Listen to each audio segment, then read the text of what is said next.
What if the answers to the noise in your head and the questions in your mind could actually be found in silence? It's possible, and Mike Brcic is here today, and he's going to talk to us about that. Mike, thank you for being our guest. Thank you for having me. Looking forward to it. So tell me, how could silence be a big part of actually getting clarity? So I'm just a few days removed from hosting an event in Iceland, this beautiful wilderness location. And you don't have to go far in Iceland to find incredible wilderness. There's not a lot of people actually live in Iceland, and just this really profound, incredible, beautiful landscape like you find nowhere else on earth. And my co-facilitator and we spent a lot of time taking people out into these remote environments, whether it's on a hike or just sitting on top of a ridge or whatever that may be. And a lot of the time we instructed people, first off, we told people, leave your phones behind. They're not conducive to the work that we're doing. And secondly, we were very intentional about creating, prolonged moments of silence. So whether it's hiking for an hour or two in silence, or whether it's sitting intentionally in silence in the landscape, whatever, it's a very different relationship to nature and the natural world than many of us have. And so pick any national park in the United States, for instance, and watch how people relate with that landscape. And it's usually with their phones out. They're thinking of, the next clever Instagram worthy photo that they're going to take or video, rather than actually, can I be in relationship with this land? And can I really sink into the beauty of this place? And can I nurture my connection to it? And so the silence is number one, to help people really connect to that landscape, but in so doing to really connect with themselves. We did this one beautiful hike up to this ridge and then along this ridge overlooking the fjord and overlooking this incredible valley. And then after about 2 hours, we stopped and I sat the group down and we spent the next 20 minutes just sitting there in total silence, appreciating this landscape. And afterwards, I told the group, I said, we're not asking you to be silent because we don't want to hear your voices or whatever. And I said to them, silence is where your biggest questions meet your biggest answers. And if we're constantly moving, we're constantly rushing, we're constantly talking, we don't actually slow down long enough to hear ourselves, what's going on deeper, hear our souls or hear our hearts speaking to us. And they're constantly speaking to us, but we're often just outrunning them. And I'll tell you, people had so many profound breakthroughs during this week. One guy said that after that 20-minute sit, he said it was the most peaceful he had felt in probably 20 or 30 years, just by virtue of sitting in stillness for 20 minutes. And it was this feeling that permeated his body that he hadn't felt in 20 or 30 years. And he reflected how much of that time he had spent just constantly going, constantly grinding, constantly moving. And it felt so good to just stop and allow himself to be. And the interesting thing is when we start to slow down, we develop that relationship with ourselves. We connect with ourselves. It makes our connections with others so much deeper, so much more profound, because we know, we start to understand who we are at our core. And when we come to a relationship from that place rather than constantly moving, I have no idea who I am because I'm constantly, moving and I'm grasping at things, whatever. It just makes our connections to others that much more profound. There's so much power in it. As you're mentioning that, it made me think about the hustle culture, right? And how goal-oriented most of us entrepreneurs are. And it's always that next number or the additional zero or the, okay, we've got to hit this target. And as you said, just go, go, and go. And to me, that's almost all external. It's an external goal. And it also, and the grit and the hustle and the tenacity, like I'm the one that can do it, is not necessarily building connection because we're so self-reliant. And when I think about that silence and allowing yourself to reconnect internally, that becomes more internal rather than that like exterior goal. Even if you're a team and you're all shooting for the same goal, which I'm not saying is a bad thing, but it's different. Mm-hmm. It's external. What you're describing to me sounds much more internal and connecting with your own core. Yeah. And I think maybe your listeners might not want to hear this, but I say this because I've lived this, and there's so many of the people that I've worked with, I see this in them. A lot of that hustle comes from a core belief that I'm not good enough and that I have to prove myself to the world. I have to prove myself to mom. I have to prove myself to dad. I have to prove myself to my fourth grade teacher who told me, I'd never amount to anything, whatever that may be. Yeah. And so, I've worked with entrepreneurs, some incredibly successful ones, running $100 million companies, and they're still hustling and they're still driving. And if I dig deep enough and ask them, like, why are you doing this? Often the answer will come back to, because I'm trying to prove myself to somebody to be. And this core belief that I'm not good enough as I am. I need to somehow present myself to the world as, incredibly accomplished, wealthy, whatever that may be. And then I'll feel good about myself. And so when people actually stop and slow down and you can sit on a ridge and just be with yourself, you can start to let in this feeling that maybe I am good enough just exactly as I am. And I don't have to constantly be proving myself. And also, I want to be careful that I'm not just saying like, grow your company, don't Right. scale, don't hustle, whatever. Understand why you're doing it. If you really, I believe really, really deeply in what I offer. And when I sold my last company so that I could focus on Wayfinders, I fell into that trap so deeply with my previous company. I set the most, if you've ever heard of BHAGs, big, hairy, audacious goals. Yes, I have. I set the hairiest, most audacious goals you can imagine. Our goal was to operate in 150 countries by 2021, which is like, 3/4 of the planet, almost impossible. But I really believe that, that'll get me to where I want. And at the same time, I wanted to set this goal of being on the cover of Entrepreneur magazine, which in hindsight, these things just feel so shallow and vain. And so when I sold that company so I could focus on Wayfinder, I was very intentional. I'm going to chill the F out, and I'm going to run a very profitable company. I'm going to run 2 or 3 events a year. I'm going to really enjoy what I do. I'm going to provide lots of value to people, and I don't feel the need to scale. And I managed to do that really beautifully for 8-9 years now. And now I'm at this stage where my kids are older, two kids in their mid-teens, one who's about to go off to university. I have more bandwidth, and I really believe deeply in what I do and the impact it creates. And so now I'm asking myself, what does it look like if I scale? And how do I scale so that I don't repeat the mistakes of the past? But that's very different from, I'm not good enough. If I keep scaling, if we get to 150 countries or I get to the cover of Entrepreneur magazine, then I'll be good enough. We were on pace to hit that goal. We were growing like crazy. And I know the core of my being, we could have gotten to 200 countries. I don't even know if there are 200 on Earth, but we could have gotten to every country on Earth. I could have gotten on the cover of Inc. And, it wouldn't have made one bit of difference because I was scaling for all the wrong reasons. And it wasn't until I actually stopped and started to do the work and started to find that sense of self-worth that everything shifted for me. And I could just let go of those, that crazy hamster wheel. And now I can approach my work from a very, very different place and a very different understanding. Word that crops up a lot when I was doing some research on you and your company and your mission is alignment. And I believe now you've created a position and a company where you're living in alignment with your own self every day while you're impacting others. Is that an accurate portrayal? I would add an asterisk to that. And the asterisk would say work in progress. Okay, good then.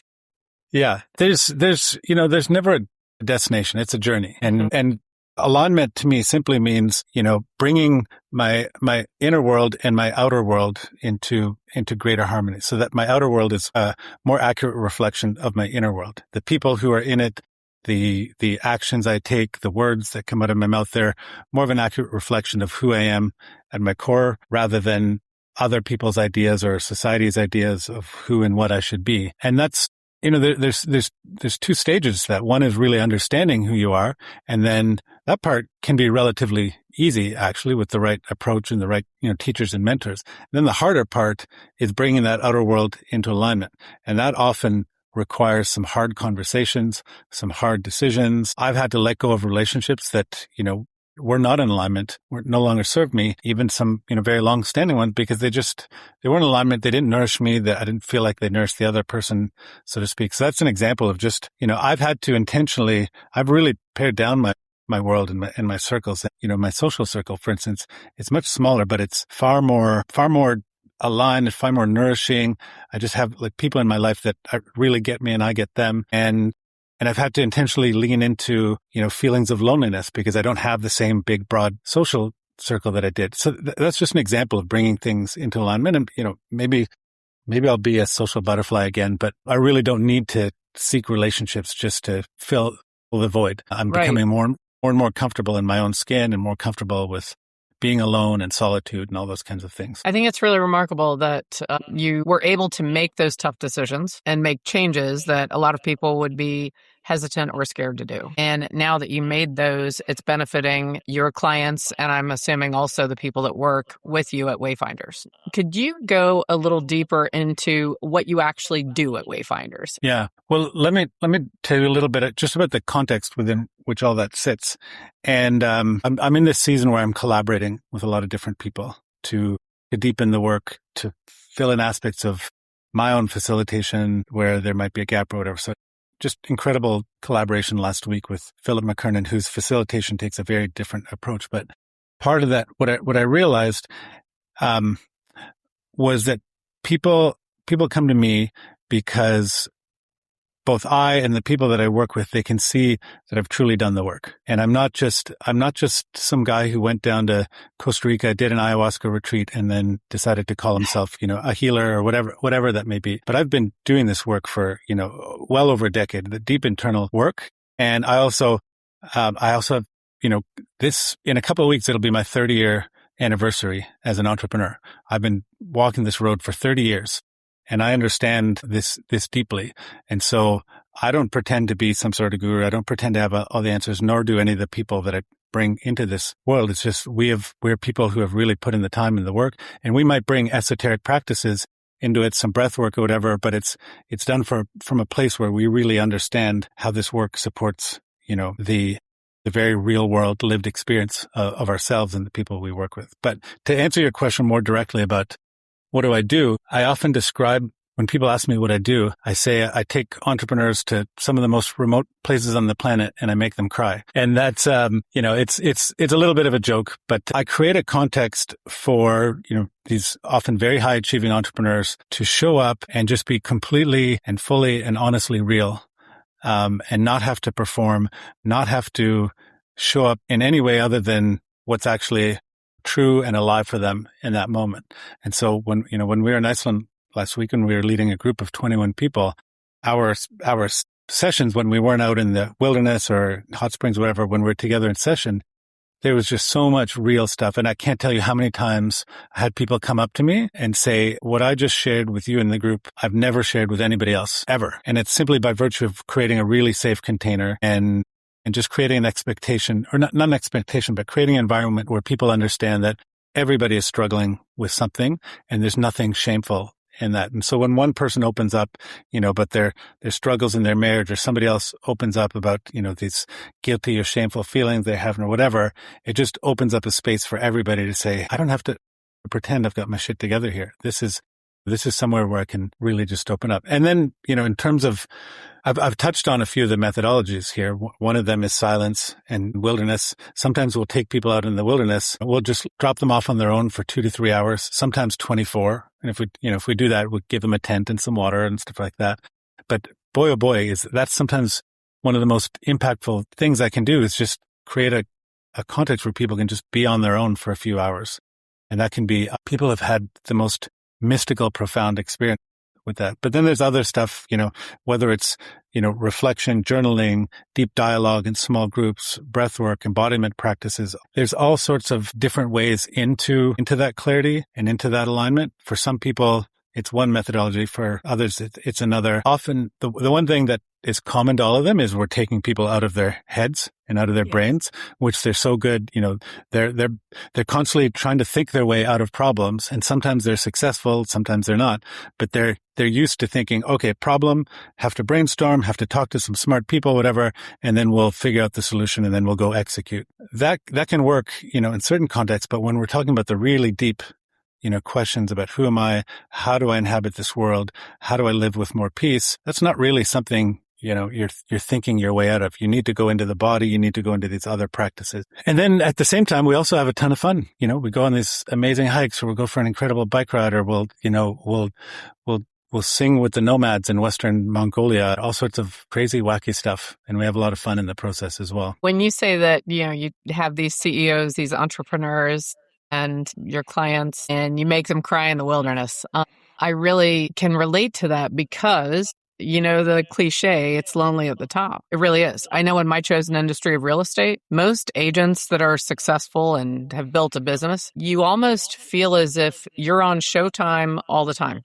right? So it's very hard to relax or have downtime because of the feeling you were describing. They feel as if you have to protect the image and the reputation and what you've built by just being on all the time. And I know founders and CEOs, they're in the same spot. So I can imagine, as you described, when they get together with people they feel comfortable with and they trust you and your collaborators, and they are actually able to not be on Showtime and to just be themselves as a human. I can imagine that unleashes, like you were saying, like decades worth of feeling as if you're constantly observed. Oh. Yes. And to that, I would add the constant feeling of caring a lot. Yes. Carrying.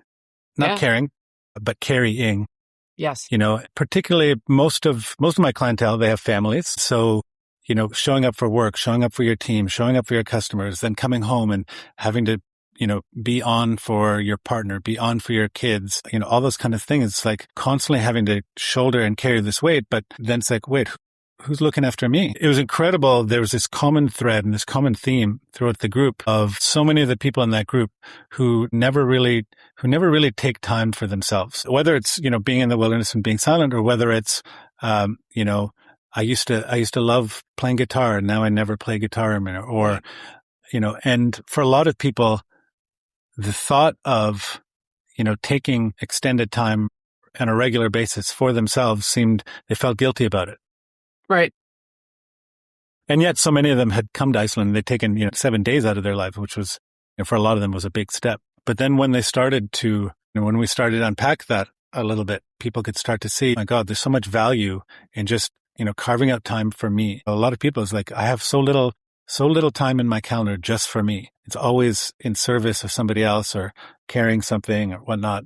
And the shift, when you start to realize, if I actually take time to nourish myself, I take time to take care of myself, I can actually show up more powerfully and more beautifully and with more grace and compassion and patience for all those people around me. But if I'm constantly abandoning my own needs in the service of others, I'm actually abandoning them in the process too, right? Because then we just start to build up all this resentment, and we don't like that feeling of resentment, so we just stuff it down because that's inconvenient. We don't want to feel that. How well does that work, to just stuff everything down, right? And then we distract ourselves with a new target and a new goal and a new initiative. Yeah, exactly. So much of what we did last week was just creating a space where people could actually feel, whether it's sadness, whether it's anger, frustration, resentment, grief. There was just so much feeling in the room that people just didn't give themselves license to feel.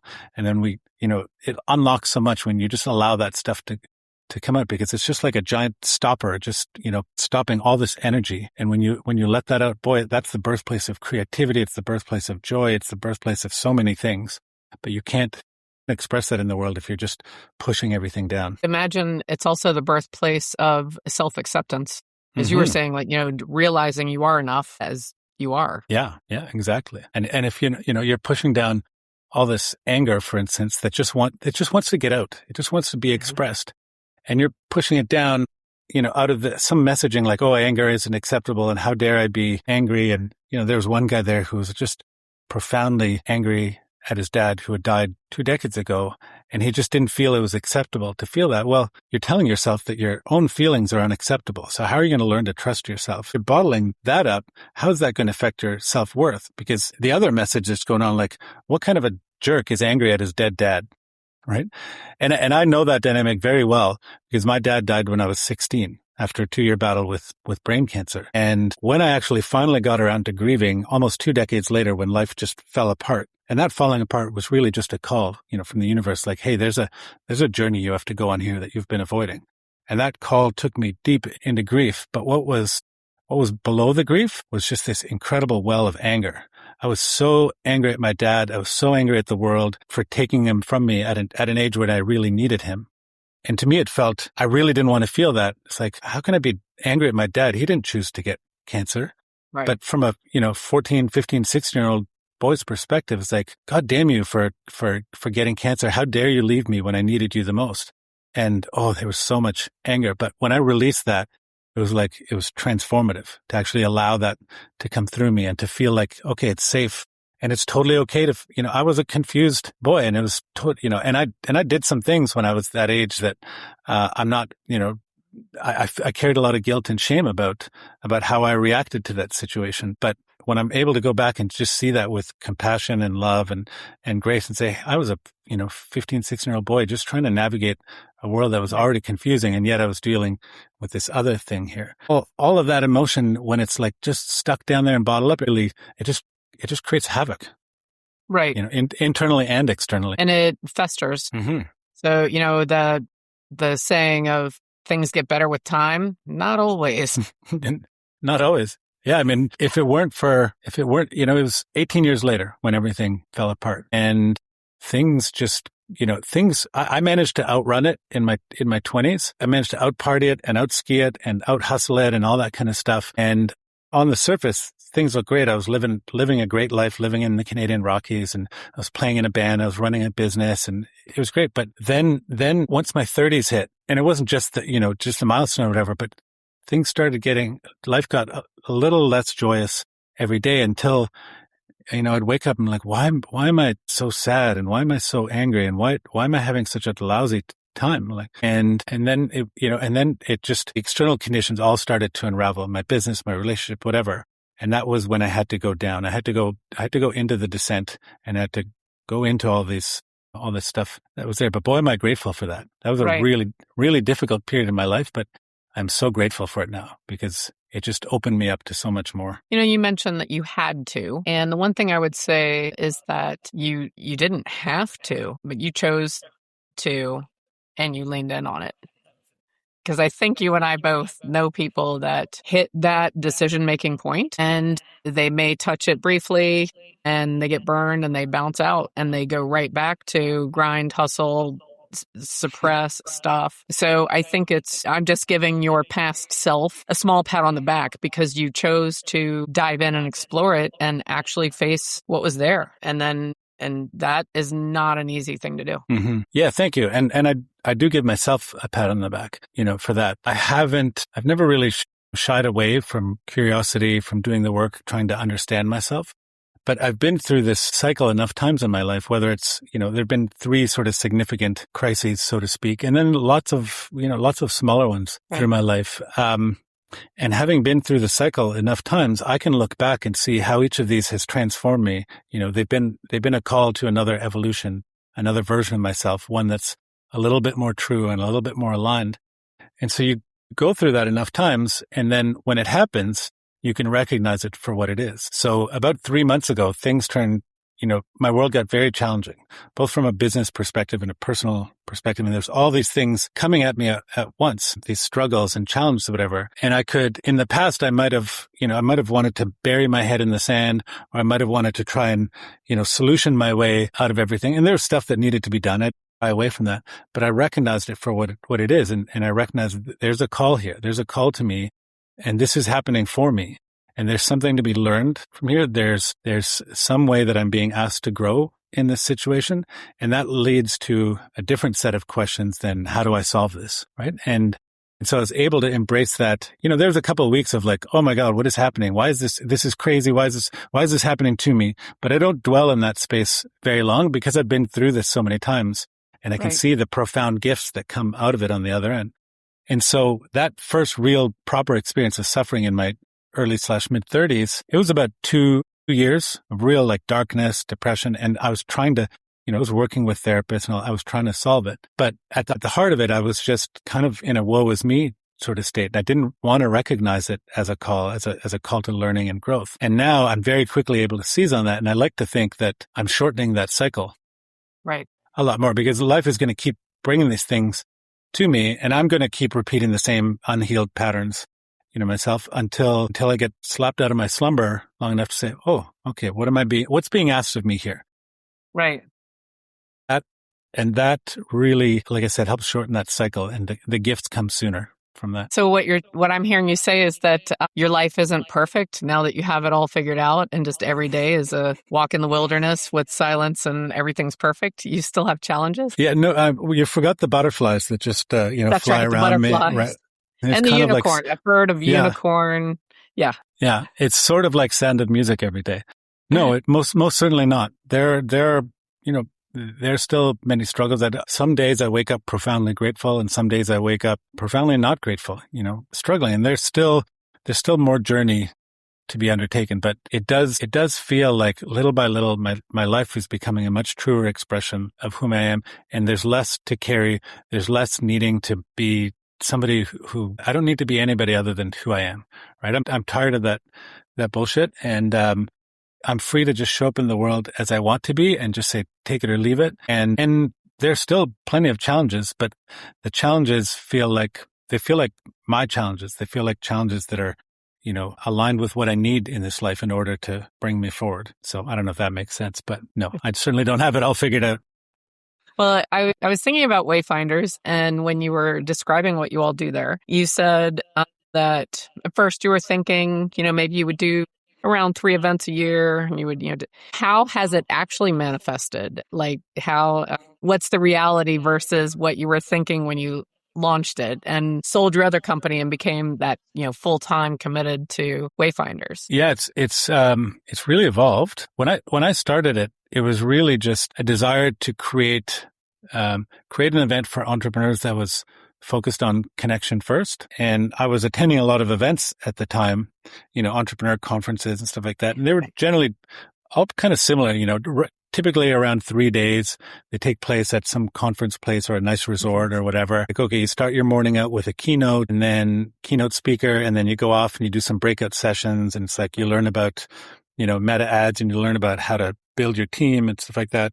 And there's a little bit of a, break for lunch or something like that. And what I noticed was that there was just way too much stuff coming at me, and I could only act on maybe 2% of it. And it was useful information. I was surrounded by really smart people. But the real value I got was the connections I made with other people. And the format was generally lousy for that. I had to really work to connect with people over sitting at a table with 10 other people at lunch. I just want to make some connections there, but it's really hard. And so I wanted to create an event where there was some information, some content, but really the focus was on connection. And so I knew that, when people are outside and they're doing fun, challenging things together, they tend to connect more than they would in a conference room. And so my first few events were really just, let's do some fun, mildly to moderately, sometimes more challenging stuff, but let's also have some content. Let's do some panels, The people who are coming are all really smart. They all have something to share. It was generally mostly business focused. And then what I realized, and as I started taking people, my first few events were in North America, but then I started taking people farther afield. I did an event in Patagonia, and then I did an event in Fiji. And the farther away I took people from their familiar environment, the more profound the impact on them, particularly if I dropped them in a totally different context, like a village in Fiji, where people live a very different life than we do there. It was an opportunity. It's kind of like shaking the snow globe. And it's like, wait a minute, like, this is interesting. Like, what can I take home from this? And am I living my life the right way? And all these other questions. And so, and then this thing happened in March of 2020, which maybe what was that? Maybe you remember that. Vaguely.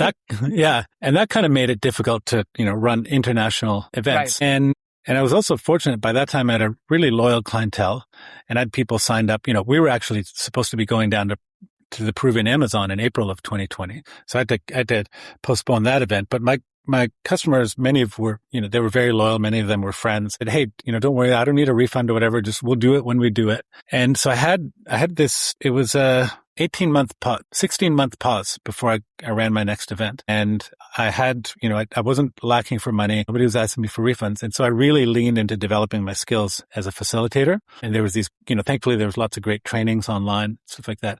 And when I ran my next event, in September of 2021 in Greenland, I took a very different approach.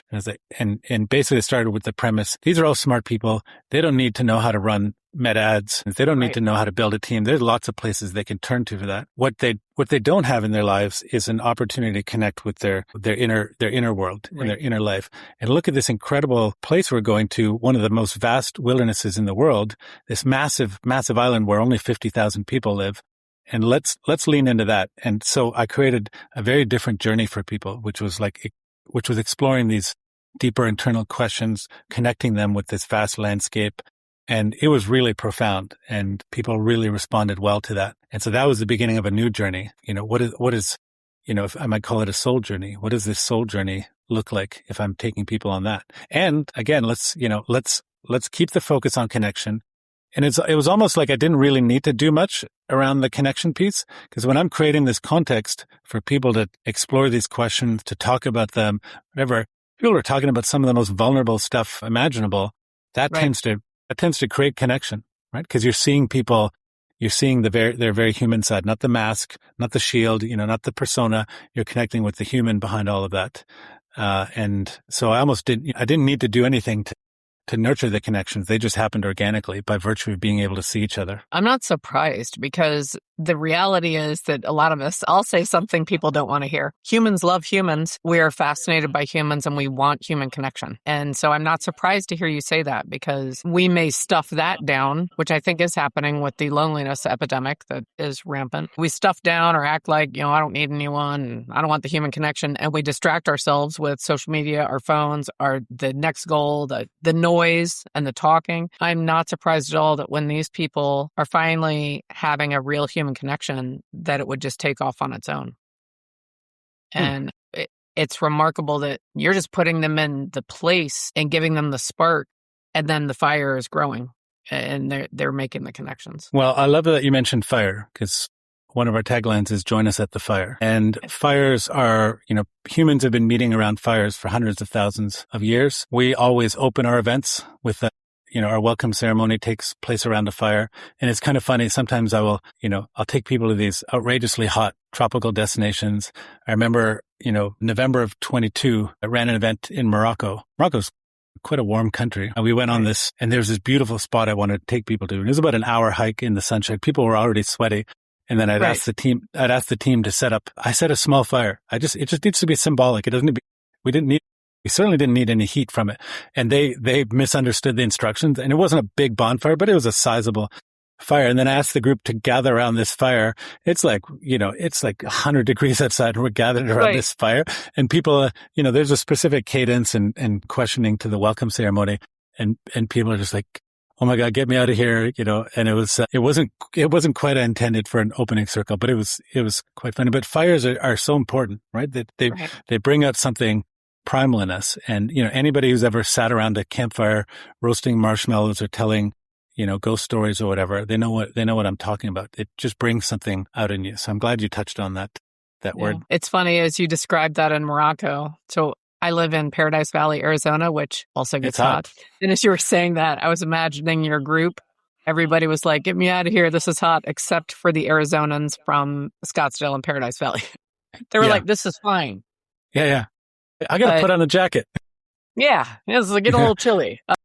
But it's what I'm hearing from you is that with what you're doing at Wayfinders, you're quieting the mind by removing them from, every day, what they see, feel, and do. But it sounds like you guys also incorporate their senses. It sounds like it's very sensory and almost immersive. Mm-hmm. And then I think that is allowing them to quiet their mind and or embrace some silence while still connecting faster. Well, very intuitive. I love that you said that, because I'm a big believer in engaging the different senses. Music is really, I'm a former professional musician. Music is really important to me, and music is so evocative, right? And so I incorporate music and sound a lot into my events. Actually, earlier this year, bought a set of those silent disco headphones. Is like everybody puts on the headphones, and you can have a transmitter. And so I've been doing more and more of these where I ask people to put them on. I take them out into the landscape, and I will do sort of a walking meditation as we're walking through the landscape, and I'll have music, and then I'll write some sort of walking meditation for them. And it can be quite a powerful experience to just you're paying attention visually to the landscape, but then there's this whole auditory environment going on. And I try to make the narration mirror the landscape and all that kind of stuff. And that can be quite powerful. But also, I'm a big believer in scent. Yes. So I think it's so underutilized. Yeah. And I will often, one of my favorite scents is Palo Santo. Do you know Palo Santo? I do not. I will look that up. Yeah. It's this beautiful wood, and you burn it, and it creates this very, very distinct scent. And I don't know how to describe it other than to say you have to check it out. And Palo Santo actually means holy wood. And a lot of indigenous cultures will burn Palo Santo as in ceremony and stuff like that. And so I will often, have a little stick of Palo Santo, and I'll start off our group sessions by burning some in the center, and it creates it, for some people, it can just immediately drop them into the experience.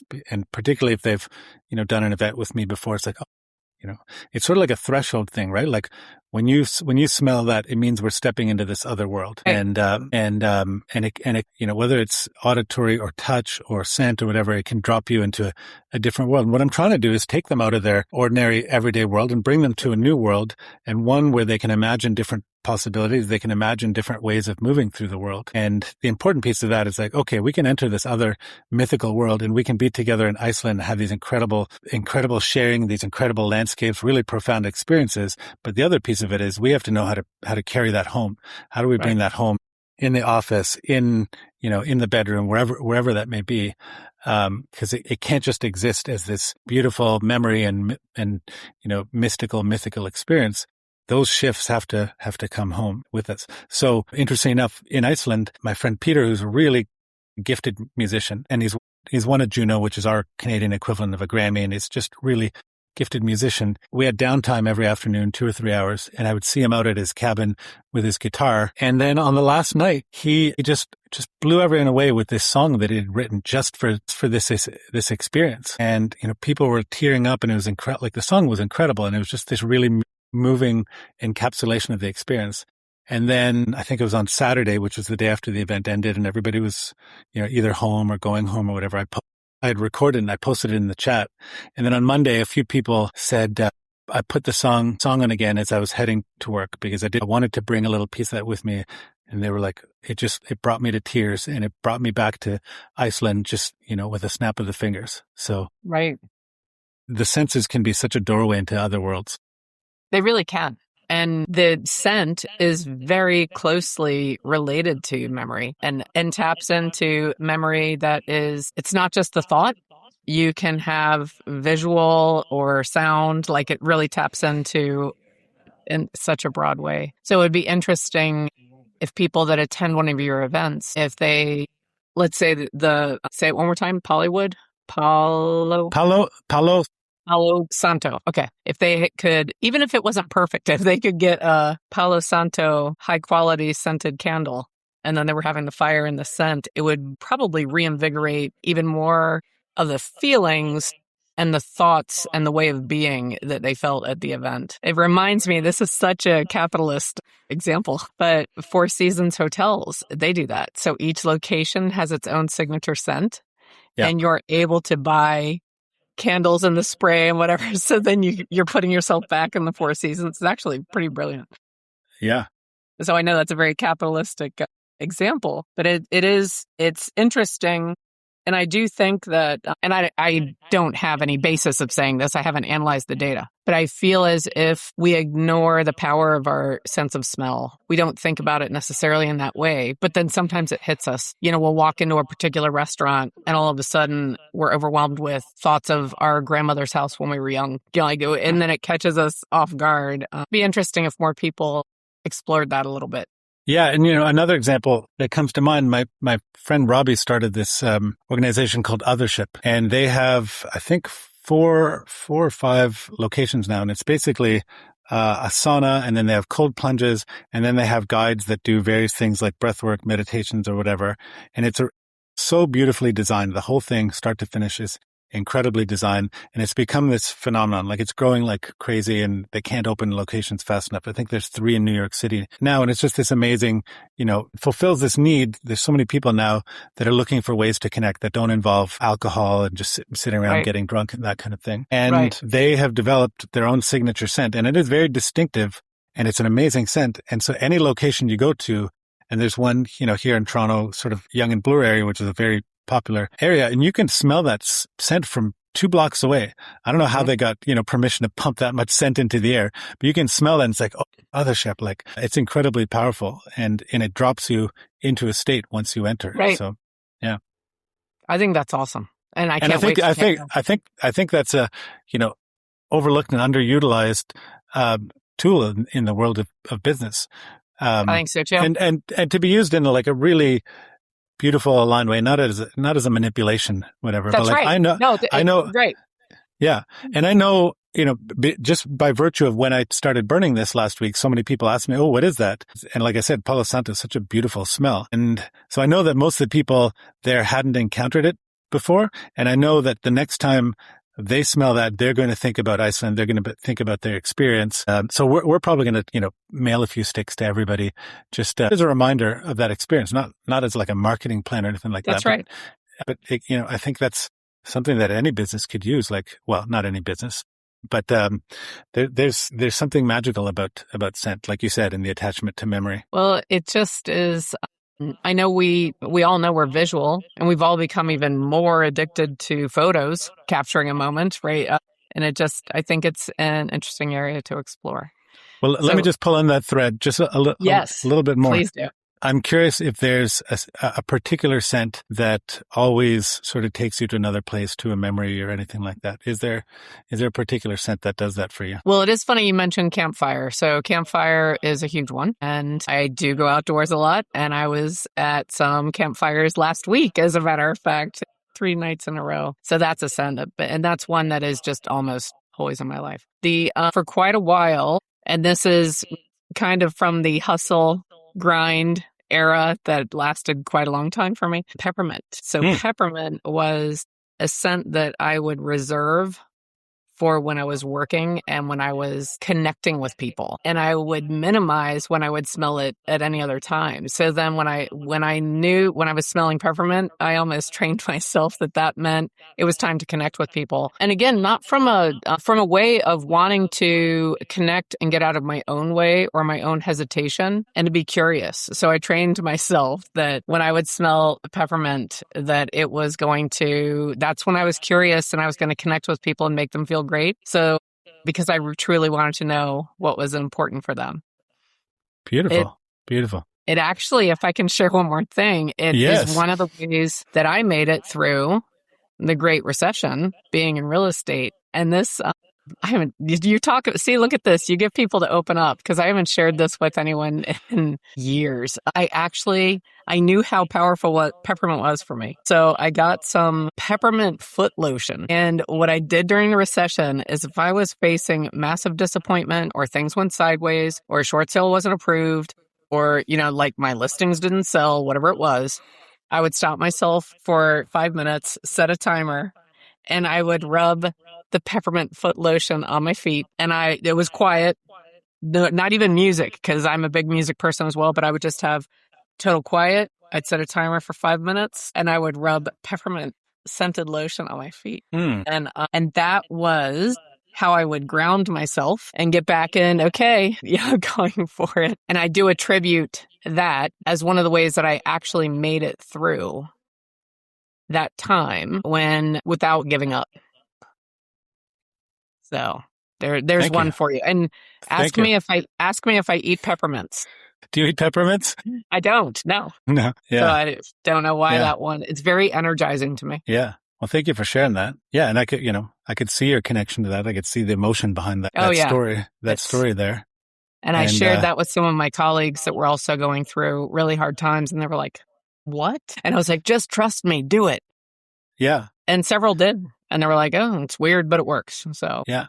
And for me, it's chamomile. And when I was a child, and we would go visit my grandparents in Croatia, it was Yugoslavia at the time. My grandmother would often make chamomile tea for me. And so whenever I smell chamomile, whether it's tea or I'm walking through a field of chamomile, it just brings me back to her apartment. And I can feel myself sitting at the apartment there. And she was such a loving woman, and she, had so much love to give me. And to me, chamomile is just this beautiful experience of just really feeling warm and loved and cared for. And so it's the same thing. If I'm going through something tough, I can just have myself a cup of chamomile tea.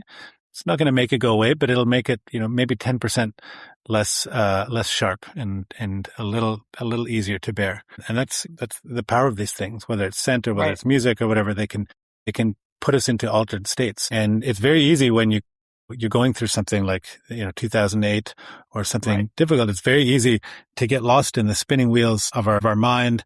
We start catastrophizing, and it's really hard to break that. And we want to try and think our way out of it. You know this, right? When that train is off the tracks, it's very hard to get it back onto the tracks using the same mind that got it off the tracks. And so we need to shift. We need to shift our states, right? As Einstein said, you can't solve a problem with the same level of thinking that created the problem. right? And so Right.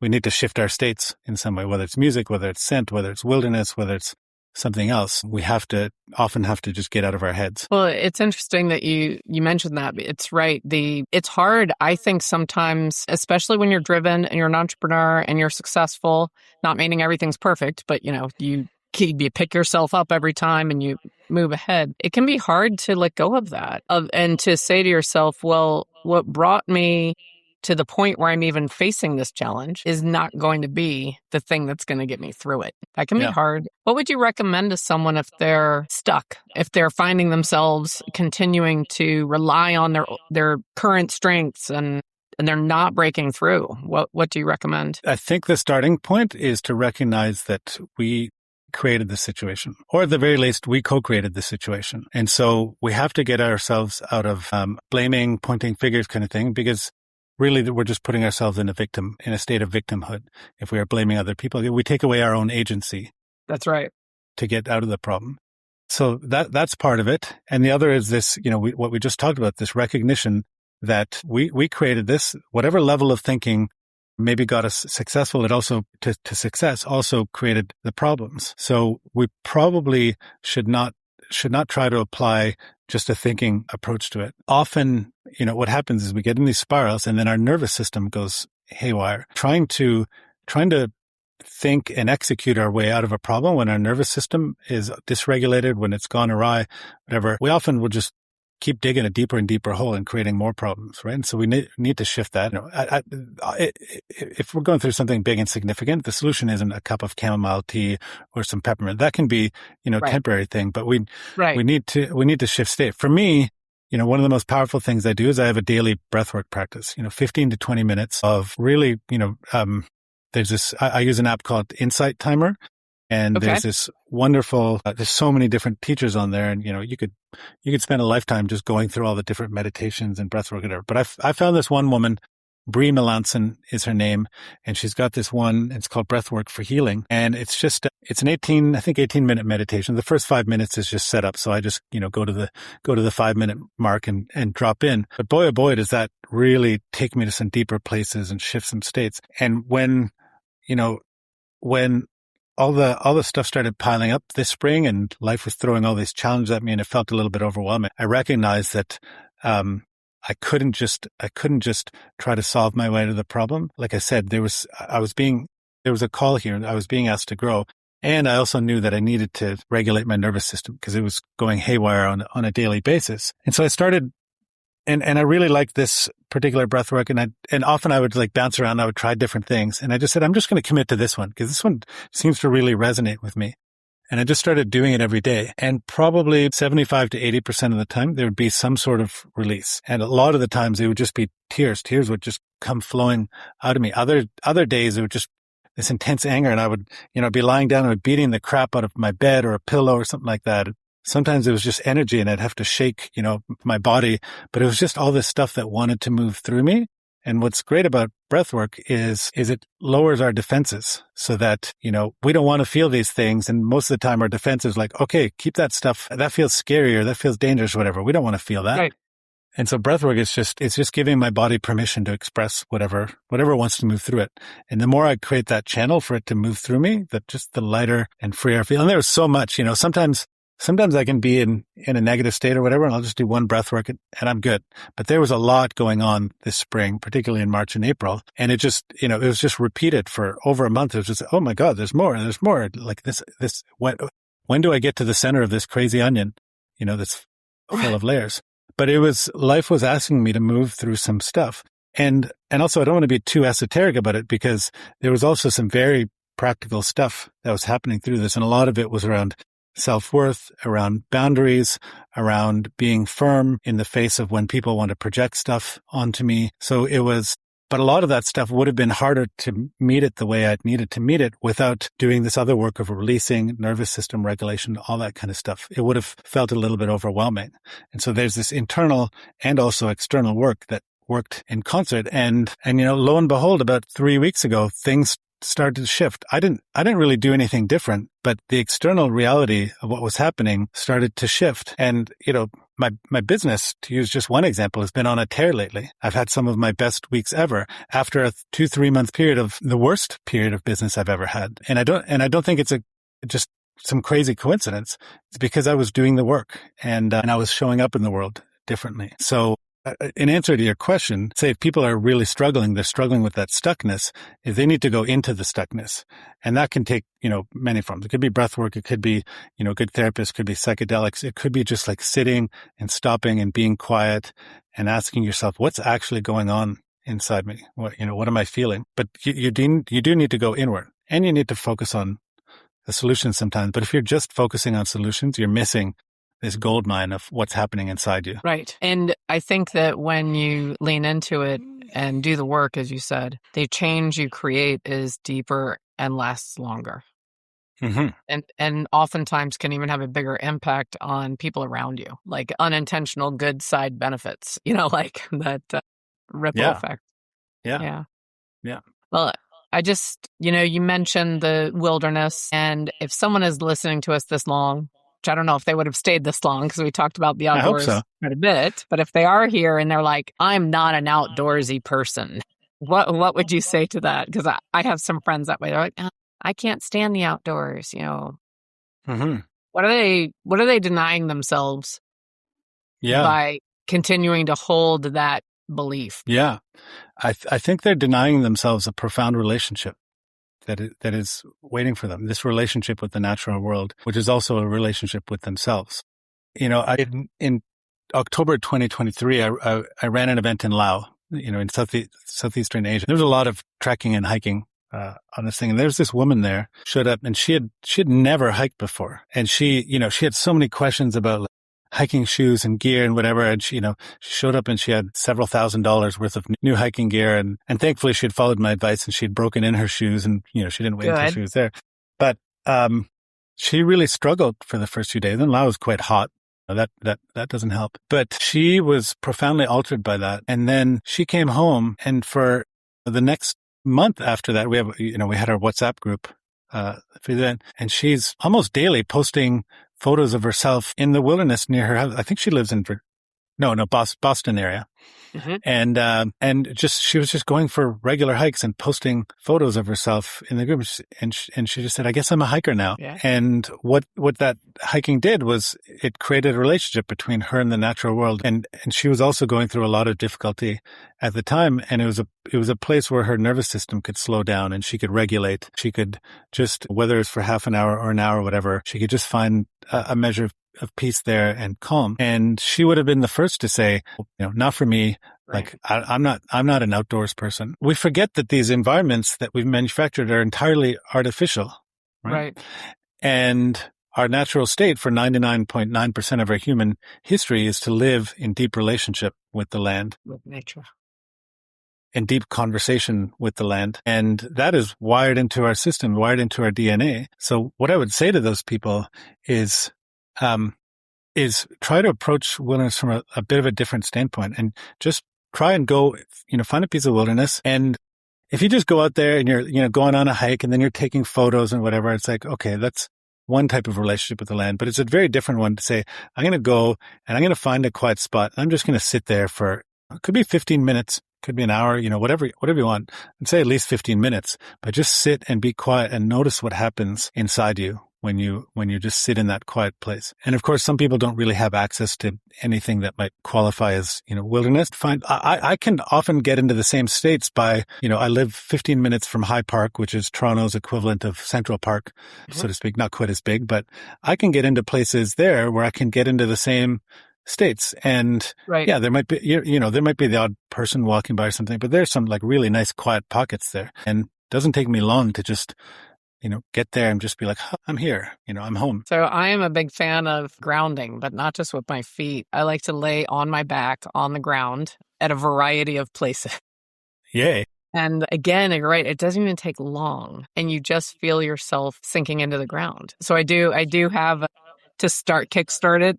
I've got to starting with the top of my head and going down through my body to just sink into the ground and really think about where am I and what am I connecting with. Yeah. And for people who are skeptical, just do a quick search about There's so much research and so many studies about the effect of wilderness on our health, on our nervous systems, on our sense of well-being, whatnot. And it doesn't have to be, 10 hours a week or a 5-day retreat every quarter. It's just like, Right. a couple of times a week, just, half an hour or an hour, in a quiet space just like sit and touch a tree or something like that. It's amazing what you can do just to establish a little bit of that connection. Well, Mike, I so appreciate this conversation, and I could talk to you about it for hours. I feel like what you're doing in the connection and community that you're creating for the people that participate with Wayfinders is really intriguing. And I think about, we don't even know, like, the children of employees of the entrepreneurs that come to your event are benefiting. Like, I can't even imagine the ripple effect. So Thank you. It is intriguing. I hope people will check you out on way-finders.com. I do have one last practical question. So when you have your groups and your events, like the one that you just wrapped up in Iceland, is that a group that already knows each other booking the event, or is it a lot of individuals that don't know each other that are coming together at the event? Yeah. It's mostly individuals. I'd say 10 to 20% of people are coming with their partner, but it's usually because both of them are entrepreneurs. And then we try and make sure we split them up, because if you're just with your partner, it's a very different experience, right? You're there for you and for your own experience. Sometimes people bring, a co-founder along, but most people are just coming on their own. They're doing it for them. And they're having that incredible connection and breakthrough with others. I'm so thrilled for you that you're able to still have the success that you wanted to create and what you're doing. And I'm not criticizing your past company. I hope that's thriving. I hope whoever bought it, has maintained some of the dream and it's benefiting them. But it's really exciting to me that what you're doing with Wayfinders is allowing you to be in alignment and continue to grow yourself as you're impacting others. Thank you. I appreciate that. Well, thank you for being our guest today. If you're listening to this episode of The Inner Estate, I hope you'll come back for the next one and drop a comment on your favorite bit of wilderness. Where have you traveled to that really took you out of your own world that you go back to and think about, or maybe even go back to? But thank you, Mike. Yeah, thank you. I really appreciate the conversation.